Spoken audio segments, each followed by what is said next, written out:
Welcome to another episode of What is Hashimoto's with Dr. Martin Rutherford. To find out more on any of our topics, or for information on scheduling a consultation with Dr. Rutherford, please visit us at whatishashimotos.com. And now, here's Dr. Rutherford.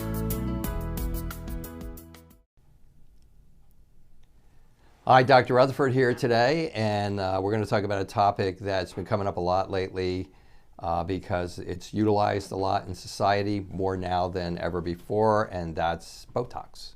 Botox and autoimmunity. If you're a Hashimoto sufferer, then in Botox and Hashimoto's. And so Botox is a neurotoxin. Most people know what Botox is. As soon as I mention it to my patients and I start to tell them what I'm going to tell you about it, they go, oh, I'm not going to do Botox. Meaning I'm never going to go get those shots and get my nerves totally paralyzed so my wrinkles go away. and actually Botox has been more popular over a long period of time for neurological problems. It's a neurotoxin. It literally paralyzes your nerves, and it's usually administered in shots. And its most common medical use is migraine headaches. I've had a lot of patients that have had it performed on them for migraine headaches, and then of course the now ever popular I have to look younger phase, where we are getting Botox shots to look younger, to get rid of our wrinkles, and so on and so forth. And you can tell I'm not a Botox taker. So I speak from my heart on this, okay? So basically, but I speak more as a clinician who's trying to help people to stay better. And it's interesting. One of the things that all Hashimoto's patients for sure, and autoimmune patients in general should know is that Botox flares up immune inflammation. Now, the studies have been done particularly on Hashimoto's, but I've talked about other things like salt and autoimmunity and stuff like that. And these and I talk them relative to Hashimoto's. But as time goes on, the studies have been done on Hashimoto's, but as time goes on, it turns out that salt is exacerbatory to all autoimmunity. Well, Botox is kind of the same, in my observation, but for sure, for Hashimoto's. So basically what happens is when you inject this into your system, it increases immune inflammatory mechanisms considerably.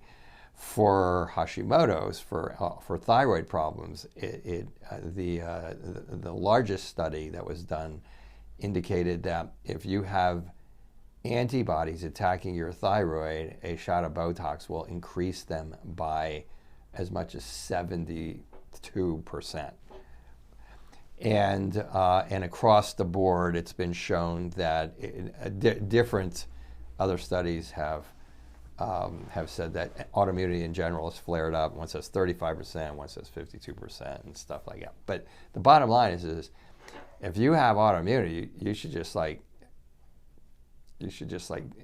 have to come to grips with dealing with your wrinkles, and maybe your migraine headaches. I know after I learned this, so I take multiple seminars a year because there's always new stuff coming out, and I think my mentors and I think the people that I go to, and that I take their studies, their researchers, and their stuff has proven credible to me across the board.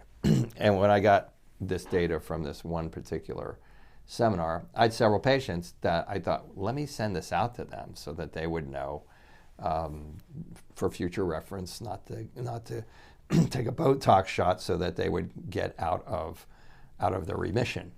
And sure enough, two of them, one I talked to over Zoom, and the other one I sent an email to, but both of them said, that's when I became disabled, was when I got the Botox shots. And so in those symposiums, they were also kind of strongly implying that this new craze of I've got to look like 25 years younger and I can't have any wrinkles and so on and so forth, that's leading to a lot of people using Botox because it's just like just a shot here, a little shot there, a little shot here, a little shot there. You know, it's easy to get and that you look better, but they're strongly implying that it is part of what is creating and perpetuating this autoimmune explosion that has taken place over the last 20 years. So, so this, and when I present this to patients in person, it looks like it's, and they are taking it, it looks like it's an uncomfortable subject. So that's my uncomfortable subject for the day. But that's what I know now. I'm advising all of my Hashimoto's patients, absolutely for certain, do not get Botox shots, do not use Botox, and frankly, I've morphed over into telling all my autoimmune patients not to do it also. So that's my clinical therapeutic, where the rubber meets the road decision on how I handle my Botox recommendations for patients who have autoimmunity and Hashimoto. Thank you for joining us for another episode of What is Hashimoto's? To find out more on any of our topics, or for information on scheduling a consultation with Dr. Rutherford, please visit us at whatishashimotos.com.